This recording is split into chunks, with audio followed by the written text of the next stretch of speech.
To create, we need inspiration. And inspiration, the very nature of the word, is breathing in. So what are we breathing in that is the oxygen for creating? We're a society that is so productive, that's based upon benchmarks and results, that we don't ever look at the process of life. Creativity is what humans do when we thrive. This is A Joyful Rebellion, the podcast that explores that moment you realize the life and success you worked so hard to create didn't come with all the fulfillment you thought it would. I'm your host, James Walters, and I want you to be the author of your own story. Each week, I connect with people who inspire bold answers to the question, what do I do now to create a life I love? If you're ready to start answering that question for yourself, you're in the right place. So let's start a joyful rebellion.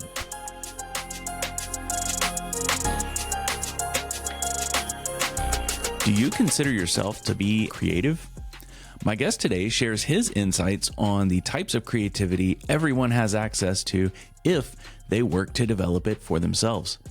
Rich Kirkpatrick writes, consults, and speaks about the intersection of creativity, faith, and leadership.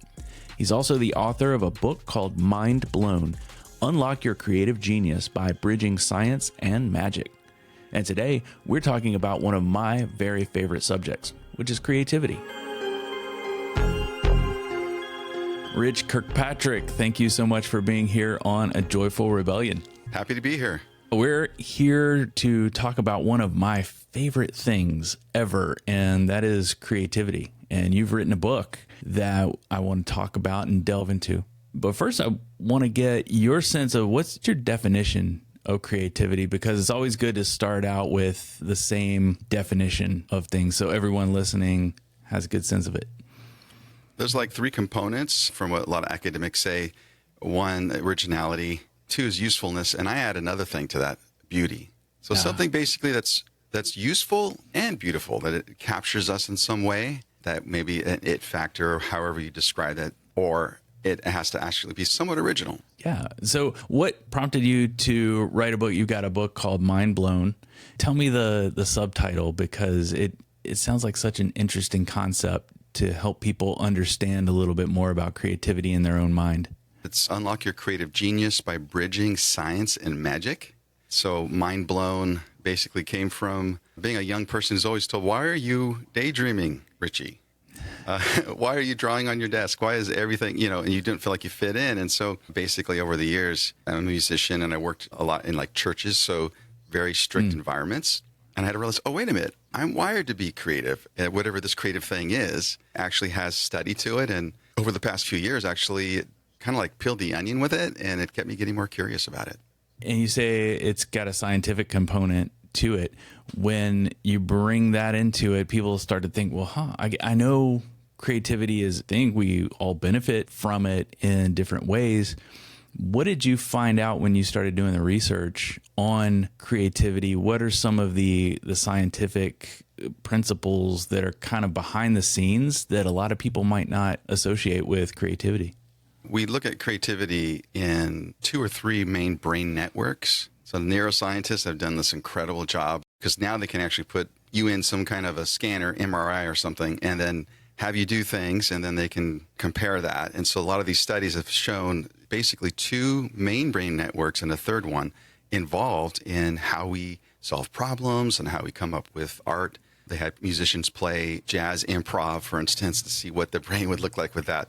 But the deduction from that and reading what their conclusions are is essentially we have it's a human process. Our brains are different than any other animal in the animal kingdom, and how we process things. So how it comes to our eyes, to the back of our head, our brains are really a unique thing. And that's where we come up with stories and trying to find meaning and those kinds of things, where it's an actual process. And so the 2 brain networks are the central executive network and the default mode network. I get a little nerdy here. I'm not really not that smart, so I might get some of this wrong, but it's really exciting. And divergent thinking is really where we spend time in the default mode network. And convergent thinking is where we spend a lot of time in the central executive. Okay, let's make a list. Let's sort things. Let's put a process. That's where that is, language. The other side, default mode, is where we kind of ask questions and ponder. And, mindfulness, we try to get out of the default mode to quiet those voices. But really, that's actually where we create. That's where we come up with ideas. So that's divergent thought. And so the scientists have said, basically, when you travel, this is the bridge between science and magic, is when you travel between these with a salient network, a third one that I just threw in there, you have a way you're going back and forth with your brain between I'm being logical and now I'm being mystical. If, for instance, I'm coming up with more ideas and things are just colliding in my brain, or now I'm narrowing them down, editing them. And so those are the two things that happen in our brain.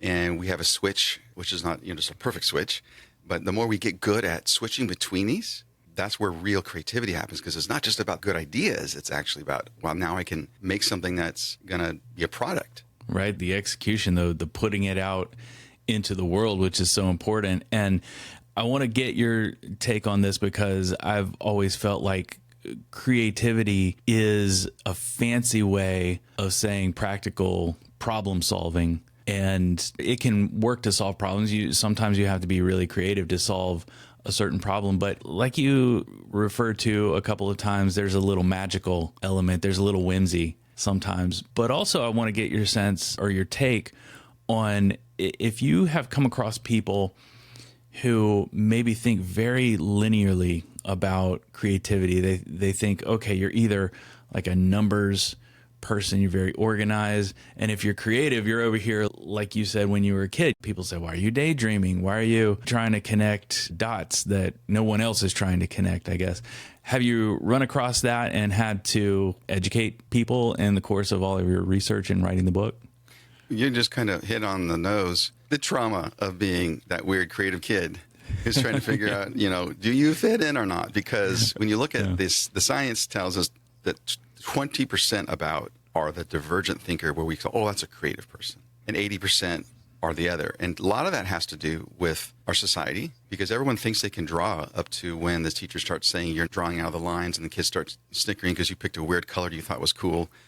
And when that person could be the Picasso, as far as we know, right? The ones who are stubborn enough to live through that, like me, might end up doing something creative when everybody has that in them. And so here's the thing, is like what is against separating people is the fact that our brains all have this. Like we all have two legs, hopefully. So it's like walking with each leg. I'm thinking divergently. I'm finding ideas to solve a problem with. And then I'm taking a step thinking, how am I going to make it work? And what are the logical iterations I need to make? And then, okay, I need to get outside of that. And so those two ways of looking at life, really it's about having an open mind, but not losing your mind. Yeah. And so we have a society today, basically, we've lost a lot of that. Critical thinking is creative. Yes. Imagination is logical. And here's the thing that really struck me as one of the myths is that imagery, for instance. So my brain, I'm right-sided, whatever they call that. So that just means images are more powerful to me than language. So even though I'm a decent writer, because I have to translate pictures into words. And so, where someone else is, who's a convergent thinker, the words come first. They don't have to really construct a picture or a graph even. They just have this language and they're going to describe it that way. And that's why it's linear, because it has to come up in a sentence. So those two things, though, exist in all of us.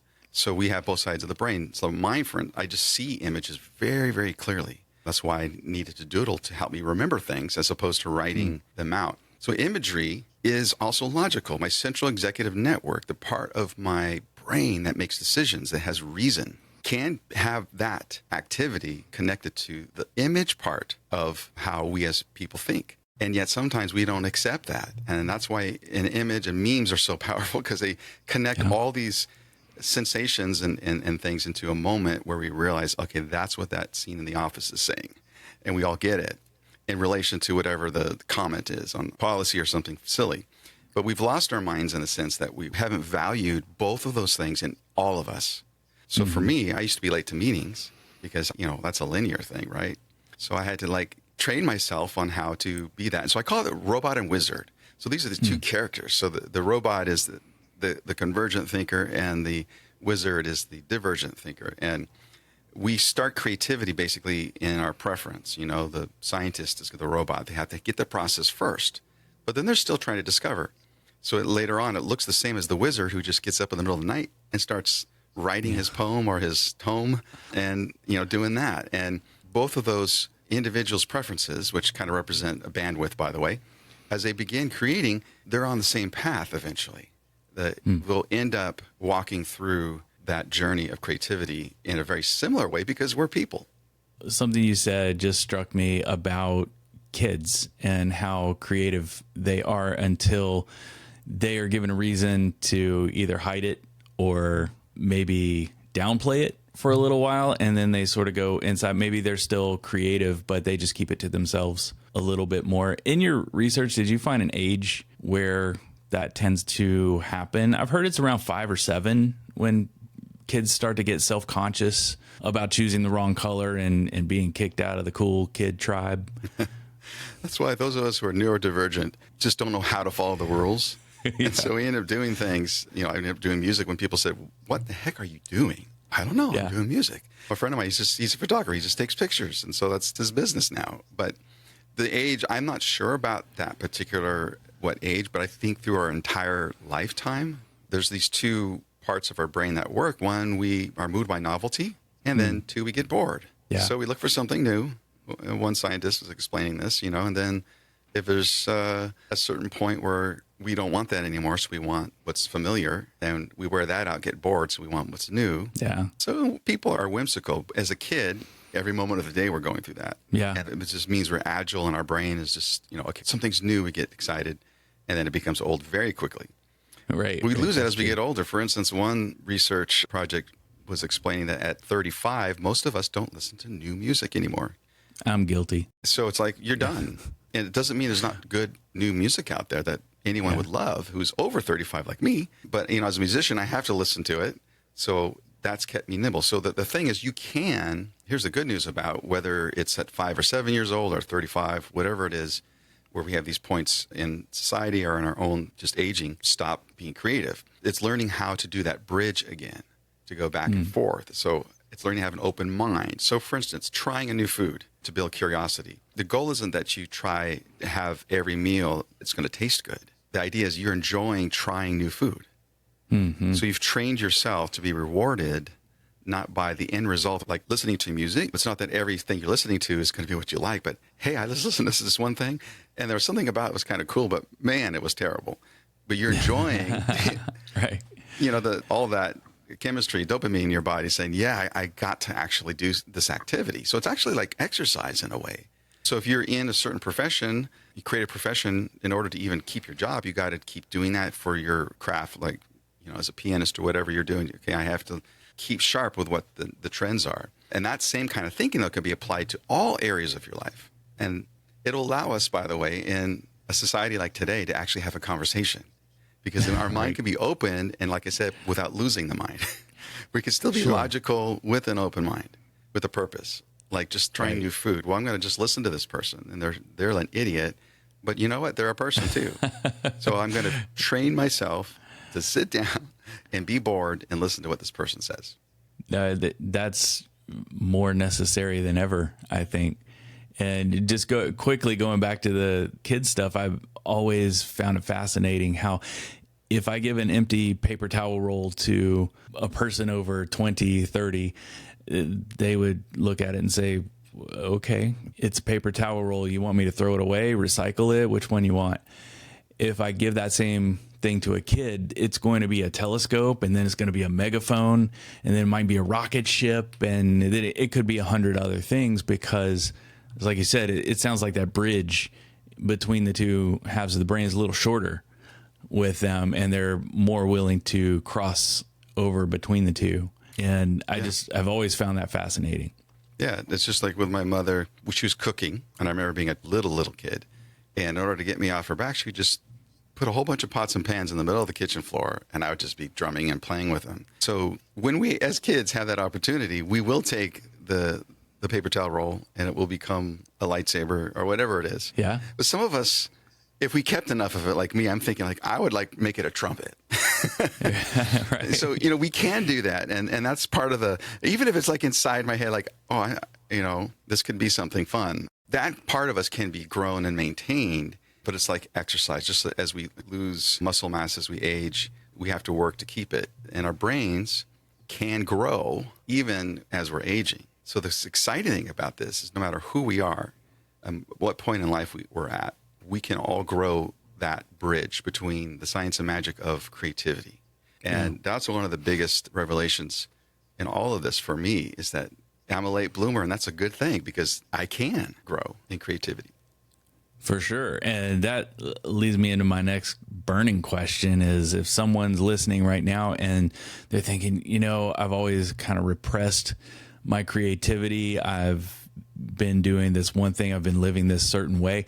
What are some of the ways a person could dip their toe into this development and training to be a little bit more creative, or a lot more creative, depending on, I feel like when people are toward the end of their career and they're looking forward to maybe retirement and doing whatever the heck, I don't know what, I'm not there yet, but I'm close enough to where like retirement people want to talk to me about it. And I'm like, I don't know what I'm going to do. I can't imagine doing something more creative than I'm doing now. But a lot of people, they're looking to that time in their lives to expand their creativity. So what's a way they could start it now to be there when they do arrive? I think the idea is to create, we need inspiration. And inspiration, the very nature of the word, is breathing in. So what are we breathing in that is the oxygen for creating? We're a society that is so productive, that's based upon benchmarks and results, that we don't ever look at the process of life. And so creativity, for me, as I define it back to the original question, which I should have put this part in to end that, creativity is what humans do when we thrive. So what is it that makes us thrive? And what can we be inputting in? And so there's a lot of garbage to consume. There's a lot of content out there. What we need is connection. We need friendships. So for instance, one of the exercises I talk about in the book is embracing the awkward. Am I willing to do that? That would be speaking with somebody who I disagree with, or reading a book that's completely on the other end of the spectrum that I am at. And in doing so, I am being inspired by this energy from this other person or group of people that I get to sit with and talk or have a meal with. Just like I mentioned making a habit of trying new food. Let's say once a month, try something that you've never tried before. What that's doing, these are practices, and you can think about, mystics and in the spiritual realm of spiritual practices from many different traditions. There are things that you practice in order to be grounded in the moment. We only have so many laps around the sun, and we're so concerned in our society about the tombstone and not the person who's living in today and what we're dealing with. So we're thinking ahead to our tombstone and what's our list, what's our resume at the end. Our resume really is all going to be these choices we make, but we have today to be curious. Curiosity would be probably one of the biggest just ideas for people to realize, that be curious enough to be bored and be bored enough to be curious. Finding a hobby or something that you dive deep in. And again, if you're like the robot, it might be that you need to learn to imagine. So what kind of practices can you do that gets you outside of just a structure, or, finding that one answer? What's going to get you out of that? Or if you're the wizard, what iterative things can you practice that help you refine, discipline your thinking? So all those crazy ideas you come up with, you actually have a process for writing them down and putting them in a reservoir, a mood board, whatever it is. There's these things a lot of creative people do, if you're not creative, so they can visualize what it is. And the power is when you write down a goal, you're likely to achieve it. This is bigger than that. It's like when you make a mood board for your life and you can see your life. And if you need inspiration, that's probably what's missing, and that's connection. I always say we need less content creation and more connection creation. So what is it that I'm going to do, and this is talking to myself, to continue to connect to people? Because that's what makes us humans. It's so important for us to thrive, to have other people. And that's why podcasting is cool, because we get to meet people and hear their voices and talk to them, and vicariously or directly like we are. All of that's so important. So what is it that we're breathing in? That's a good question. And not the tombstone. What am I doing today? That's life. That's fantastic, because it's actionable, and there are definitely things. I mean, a lot of people will write a list of goals, but when you start, like you mentioned, and I'm a visual person as well. So if I start putting pictures and imagery to the list of goals, and they are not just words that are on a piece of paper, they start to mean a whole lot more. They start to connect with what is important to me, and they become more real. And if you can see something and it's more real, you're much more likely to go after it. And that leads me to the next thing. If you're likely to go after a goal, you're not really going after it, you're creating it. And that takes creativity. You are setting up the circumstances, you are putting in the work to actually bring it into existence. And I wanted to follow up what we were talking about with someone who maybe wants to go through the exercises of opening themselves up to that inspiration. And one thing I have observed over the years is, and I've even had this happen, I'm sure every person who's even a little bit creative has had this happen, where you get that imposter syndrome where you feel like, oh, I'm not really creative. I'm just doing some version of something that's already been done. So they repress, or they don't even feel proud, or maybe they don't take it as far as it could go with their creative ability.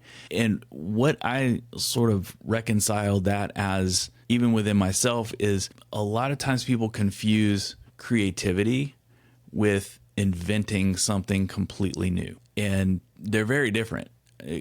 Inventing something completely new is creating something for sure.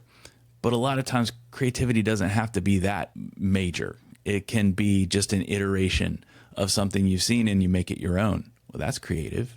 But sometimes I feel like people can get hung up on how they define creativity, and you've got the 3 legs of it. Have you talked with people who don't feel like they're creative because they're not setting the world on fire with some brand new thing? This is a perfect question, because that is a very common thing. You know, I'm not going to write this book because there's a lot of ink on it already. If some one guy, when he's brilliant, and I was trying to convince him, you must write a book on this topic because you have this perspective that's unique. So there's a researcher that I quote, a French researcher, and he talks about the difference between invention and intention. So invention, really all that is like finding the shipwreck and, oh, there's some treasure inside there. It's not creating that ship or what it was carrying its cargo from 100 years ago. And that's different than this idea of intention. Well, I need to make something and it needs to have this impact and it needs to be whatever. Instead of, I'm getting up today and what is in front of me that I can mine? What's in front of me that I can discover? What shipwreck is there that I can go dive into underwater and pull the treasures from? King Solomon in the Bible said, there's nothing new under the sun. And there isn't. So creativity is really not about complete originality. We don't create matter, for instance. We deal with what we have, including what we've studied, including the reservoir of all of our own experiences. And what makes it really original is that we are the iteration. That's different. We are unique. Point in history, our relationships. So I was thinking there's a lot of books on creativity, but there's not enough people who are a nerdy musician who wants to both look at the science and also tell some stories with it and not really be a self-help. It's my opinion, but wanted to have 115 citations because I really wanted people to understand this is not just my thoughts, and do it that way because there's room for each of us to create. And this is where the myth is that I have to do something completely different. One writer was explaining to some of us fellow writers that you have Macbeth in animals, and that's how you have Lion King. So we have iteration. So really, sometimes the greatest genius things that we come up with aren't from zero. You know, they involve with inventing with what we have in front of us.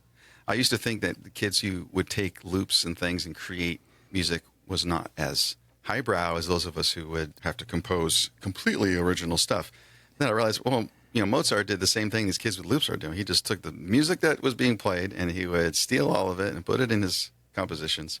And that's it. So really, there's so much opportunity to take an iteration. And that's the key, is we're creating iterations based upon who we are. We're not necessarily looking, do something like that. So what's groundbreaking, like Olympics, the time between the winner and the third place, we're talking shaving off seconds. Yeah. That's what genius is. It's not you and I becoming something we're not. It's you and I being that, 1 minute faster in our thinking about certain things. And if we look at it that way, then we can embrace the process of exercising, just like I talked about running. I was running this morning earlier, right? And so that is a process. I started walking. I started taking some more steps. Then I got injured and I had to be taught how to actually walk again because I didn't know how. I had pronation. So my physical therapist had to help me do that. And then I'm able to run even further now. So all those things is just the process of doing, but it's all painful. But the joy of it is in me committing to growth, to me seeing that I'm a better iteration than I was. I can run the 5K a little bit faster, a minute faster now, whatever it is. So when it comes to creating, finding that 1% difference and us being 1% further along in grasping something is really underrated. It just really is. And that's really the secret. That's the magic of creativity. Is there anything that you do personally for your creative practice? Do you have any rituals or things that you do every day? You mentioned a few, like going out, eating something new every week. Is that something you do, or are there different things because of the level you're on with creativity? Well, I think I'm always at kindergarten level. So I'm always probably the best level to be. I mean, they are pretty creative. Finger painting, going back to what I remember. I don't even know if they do that with kids anymore. But, they just put one of your father's old dress shirts on backwards, and they throw a bunch of colors in front of you and just make a mess. And some kids would refuse to make a mess. So for me, really, the practices I need to help me be more creative, because I'm the wizard, are going to be how am I organized? How am I looking at my calendar? This sounds, so those of people watching or listening to this who are in the creative arts, for instance, this may be, you have to really learn spreadsheets. If computer coders can do ones and zeros and make it an elegant language, we can take a spreadsheet and learn how to organize a project or a life or whatever. And a lot of times, learning that project management for me is kind of a discipline, because that keeps me grounded. Where another person, well, that's easy. They can execute plans and things like that, but they don't know what idea to work on. So for them, their practice may look different. I still need that as well. But for me, I'm constantly, I'm writing music, or I'm writing articles, or I'm creating things. So I'm in that process, and it seems invisible. And here's the other thing about all of this too. What we call creativity is that aha moment, like I got an idea. We forget that before that, there's microprocesses going on, underneath. Graham Wallace was a psychologist in the 1920s, and he came up with this observation of these 4 stages of creativity. And so I write about them, and I come up with my own 3-step process based on this. So the first is preparation. That's where you basically get your skills. So for me, piano lessons. The second thing is incubation. This is where you're in activity, but you're allowing space for things to collide back and forth, like a cow chewing the cud. You can't just turn that grass into milk instantly, in other words. Those of you who don't know, Google that, because I know we have a lot of urban people. I grew up next to a ranch in an urban area in San Jose, California, so that's kind of mind-blowing. So incubation, then this is the one we talked about. Illumination is when that idea comes to the surface. Archimedes in the bathtub, eureka, I found it. And we think that's just magical, it just happens on its own. We may be doing these other steps and not realizing that gets us there. And then from there, we have elaboration or verification, they call it, a couple different things, where we actually put together that idea and deliver it. And so those 4 things have been studied and cited up to 100 years almost later. Neuroscientists, anthropologists, artists, artisans, academics, which I find fascinating that this guy, who wasn't apparently a very nice guy, Dr. Wallace. So anyway, these 4 things, though, really are about it. And so for a person wondering where they've got to look on that stage, am I preparing enough? So if I'm a musician, okay, I need to listen to more music like this, or I need to learn some new scales so my songwriting is improved. So I'm preparing. So you always prepare. You always get that inspiration. And incubation means, do I have periods of rest where I'm able to take myself outside of it? Well, sometimes when you're stuck, you need to just walk away. And then, of course, getting that idea and knowing it's the right one, when you just see it all converge, you've done the work so that happens. But then that's not done. So a lot of us get stuck there. Then we have to learn, how do we just be brutally honest and objective and really logical about what that idea can do? And so you put all those 4 stages together, and I have, discover idea, develop an idea, and deliver an idea in the 3 steps I talk about in my book. And I love that you started some of that with the concept of structure, because a lot of times people who might be listening right now, they're thinking, okay, we're talking about being creative. We're talking about all the possibilities. But if you don't take away some of the possibilities, you crowd your thinking with all the details of life. I call it being boring so you can be creative. So I am boring in a couple of ways. I don't have a lot of variety in my wardrobe. For example, I pull a shirt out, I put it on. I know the shirt's going to fit. I know the shirt's going to work with whatever pants or shorts I have on. They all coordinate. So that takes out a level of decision. So the fewer decisions I have to make throughout the day, the more it allows me to be creative. Because if I do, like you said, make that spreadsheet of your goals, your priorities, and of course, if you know everything that's going to happen on your calendar that day, you don't have to wonder, oh, what should I do today? You just go do it, and you've got a lot more headspace to connect dots that you maybe haven't connected before. So I appreciate you starting with that. If someone wants to get your book and get themselves on the path to getting that creative workout, what's the best way to connect with you and get a copy? My site is rkblog.com.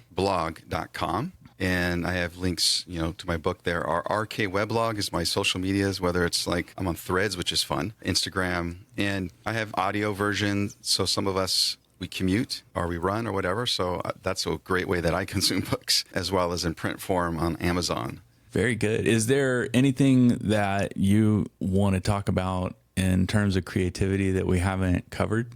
I just really want to punctuate that thriving is important.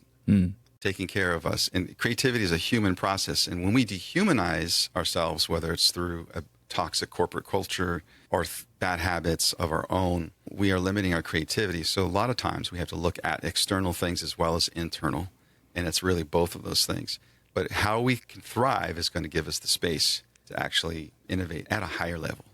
That's really important, because that's something you reminded me I wanted to bring up, is creativity is not something that's easy to do if you are in survival mode, if you're struggling. It's like you said, civilizations that are in thrive mode, like we have the Renaissance, right? Where people got out of the Middle Ages, the Dark Ages, and food was starting to get a little more plentiful. Disease was a little less at that time. Some of the external forces were still pretty much at play, as far as the church kind of ruling what science could say and some of those things. But some of the most major innovations in science at the time were during that period of thriving, but also art and music. So everyone benefited during that time because the societies were thriving. But whenever you look back and it's a period where there was high disease, there wasn't a lot of food, there wasn't an environment that could promote thriving, you didn't see as much creativity. So that can happen just as much in an individual person. If they are just trying to keep the lights on, they're less likely to be creative. Can you talk a little bit about what you've seen in that? Did you do any research on kind of getting yourself out of that and then working toward the ability to be more creative? The first thing I'll say is I remember the story when the Ukrainian war started, and there was this rock band that basically traded their guitars for guns. And then there was a story about a teacher who felt they needed to do that to help their family survive. So literally you're taking a teacher from a classroom and you're taking these young guys who are creating this really cool music that's, helping people contemplate life to just help their neighbors live. That's as literal as it can get in a societal issue. Now, personally, some of us, like myself, have ADHD. But most of us, regardless of whether we have some official diagnosis or not, have some kind of inner voice or internal things that we have to confront. And part of the book, I gave them some of them names like Mr. and Mrs. Should've and Could've.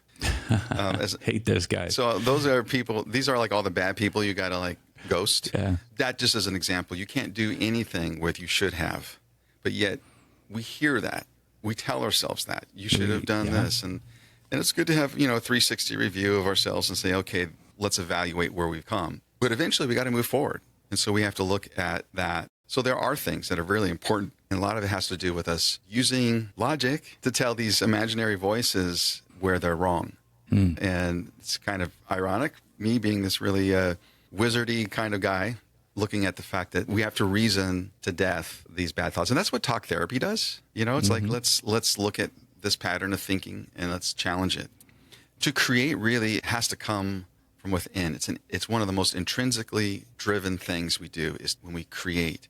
Someone who becomes a researcher for a disease that a family member lost their life with is intrinsically motivated to say, I want to make a difference in this area. often what we do is in our society, we put up all the other kinds of motivations as being important.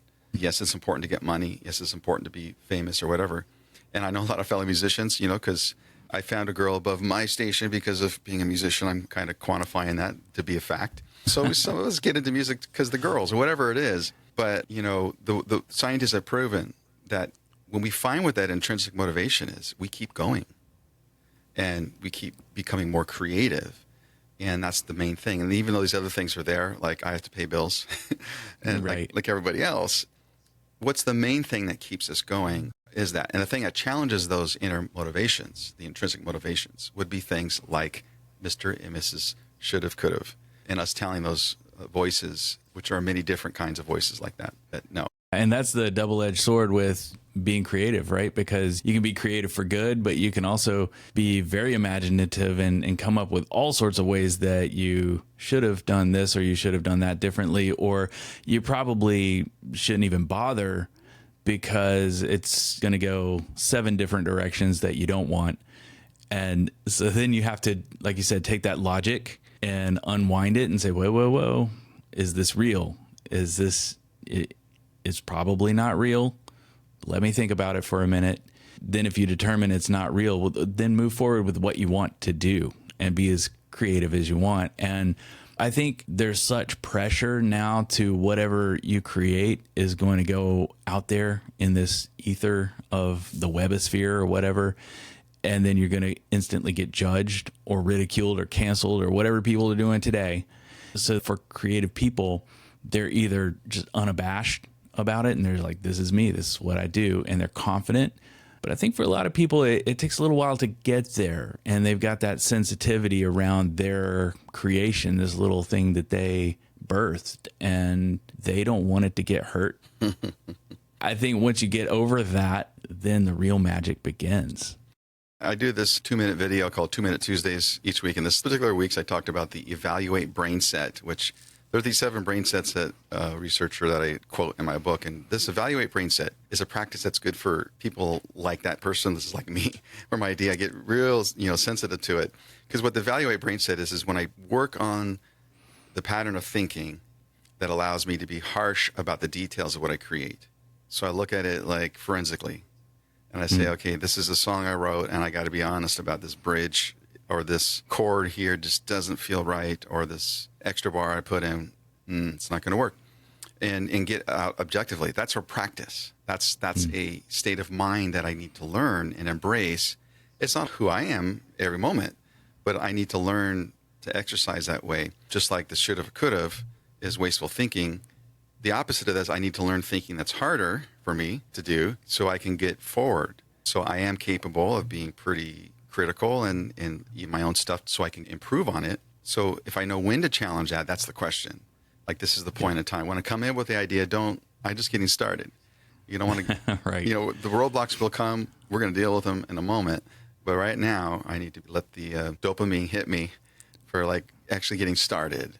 And then as we get going, like we said, that last part of the creative process, the delivering, we do need to learn. Some of us are good at that. That's like our A game. I have friends who are engineers. Rich, there's a single point of failure. That's what we're against all the time. How do we build in? And the way that it's incredible. Their minds they're in the Evaluate brain set almost all the time. I mean, if you want your roof to hold up, you got to do that. And the same thing is true with our creative work. How does it hold up? Oh, this is a credible photo, but is it going to sell? Is the client going to like it? And there's things like that. Doesn't mean it's not an incredible photo. It just means the market is not where that's at. And understanding and learning what that is, when I make something new, when I write a next book or whatever it is, I take that with me and I'm ready. And again, you create something new and you iterate and you keep moving forward in that adventure. Well, Rich, thank you so much for this conversation. This was so much fun. I haven't on this podcast gotten to talk about this at all yet, but I know there are a lot of people out there who maybe feel a little like they've stifled themselves in some ways. And now it's time to at least think about opening up to the possibilities of some more creativity in their life. So thank you. My pleasure. Thanks for joining me today. If you've enjoyed this content and are thinking about ways to share your story, or even get more joy out of your life, I have a free ebook that I'd love to share with you. It's called Plotting Your Joyful Rebellion, and I designed it to be a 5-step field guide full of guerrilla warfare tactics to help prepare you to overthrow any of the parts of your life you feel the call to rebel against. Go to ajoyfulrebellion.com and click on the link right there at the top to claim your free copy of the book.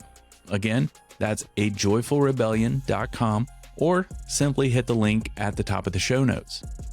What sort of rebellion are you plotting right now? I'd love to hear about it.